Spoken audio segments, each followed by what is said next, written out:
Oke, selamat datang semuanya. Kali ini kita bakal bedah sebuah manual kepemimpinan yang powerful banget yang lahir dari panasnya medan perang. Namanya Kepemilikan Ekstrim. Oke, kita langsung aja masuk ke ceritanya ya. Bayangin, kita ada di Ramadi, Irak. Laporan intelijen bilang kota ini udah hampir lepas kendali. Bener-bener kacau. Setiap operasi di sana itu taruhannya nyawa. Nah, buat ngerti inti dari buku ini, kita harus lihat langsung sebuah misi yang salah total. Situasi yang paling ditakuti tentara. Namanya Blue on Blue. Yup, tembakan dari kawan sendiri. Jadi, di tengah-tengah kekacauan operasi besar di kota itu, sebuah tim sniper SEAL tiba-tiba dihujani tembakan. Mereka langsung balas dong. Tapi, mereka kemudian sadar akan sesuatu yang mengerikan. Ternyata mereka nembakin tentara sekutu Irak, dan yang nembakin mereka itu justru sesama marinir AS. Kebayang nggak sih kacaunya? Udah bisa ditebak, hasilnya adalah skenario terburuk dalam pertempuran. Pas evaluasi, para petinggi udah siap-siap nih, cari siapa yang bisa disalahin, siapa yang bakal dipecat. Komandan mereka pun berdiri di depan semua anak buahnya dan ngasih pertanyaan paling sulit. Ini salah siapa? Tapi yang menarik banget adalah respons dari timnya. Ini nih yang jadi kuncinya. Tanpa ragu, si sniper yang nembak tadi langsung maju. Dia bilang, itu salah saya. Terus, operator radionya juga ikut ngaku. Dia merasa salah karena telat ngasih info posisi. Dan gak berhenti di situ, satu persatu anggota tim lainnya juga mulai angkat tangan ngambil tanggung jawab. Tapi, komandan mereka langsung motong. Dia bilang, stop, cuma ada satu orang yang salah di sini.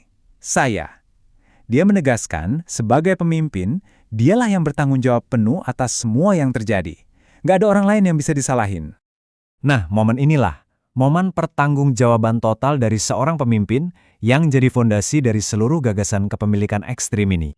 Inilah yang disebut kepemilikan ekstrim. Ini bukan cuma soal ngaku salah, tapi sebuah mindset, pola pikir di mana dalam tim atau organisasi manapun, semua tanggung jawab, mau itu sukses atau gagal, sepenuhnya ada di pundak pemimpin.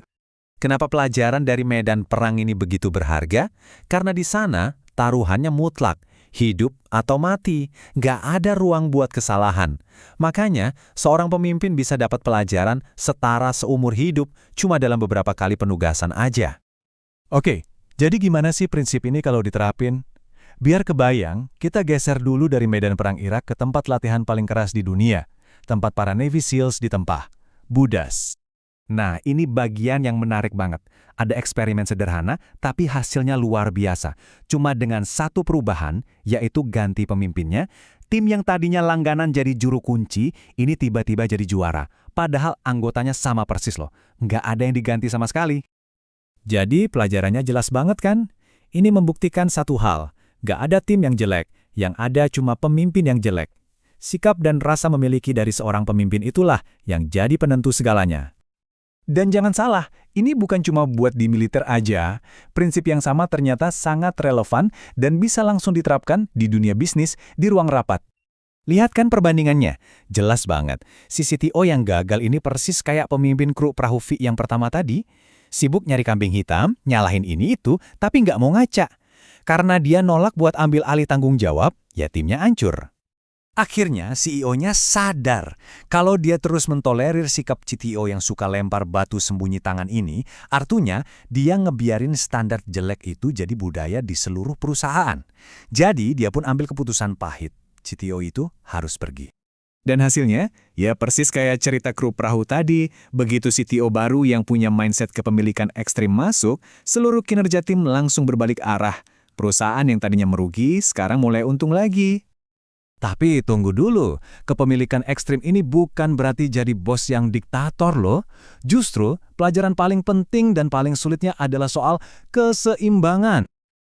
Pemimpin yang hebat itu harus bisa menari di antara dua kutub yang berlawanan. Misalnya, harus percaya diri tapi jangan sampai arogan. Harus tegas tapi juga harus siap mendengarkan. Karena kalau terlalu condong ke satu sisi, kekuatan terbesar seorang pemimpin malah bisa jadi kelemahan terbesarnya. Dan inilah paradoks utamanya. Disiplin itu sama dengan kebebasan.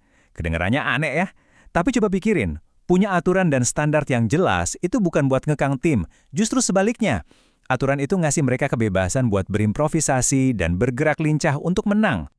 Nah, sebagai penutup, pertanyaannya sekarang kembali ke kita semua. Ini bukan cuma soal memimpin perusahaan atau pasukan. Ini soal memimpin hidup kita sendiri. Jadi coba pikirkan, apa satu hal dalam hidup Anda sekarang yang butuh Anda ambil alih dengan kepemilikan ekstrim? Terima kasih banyak sudah menyimak pembahasan kita kali ini.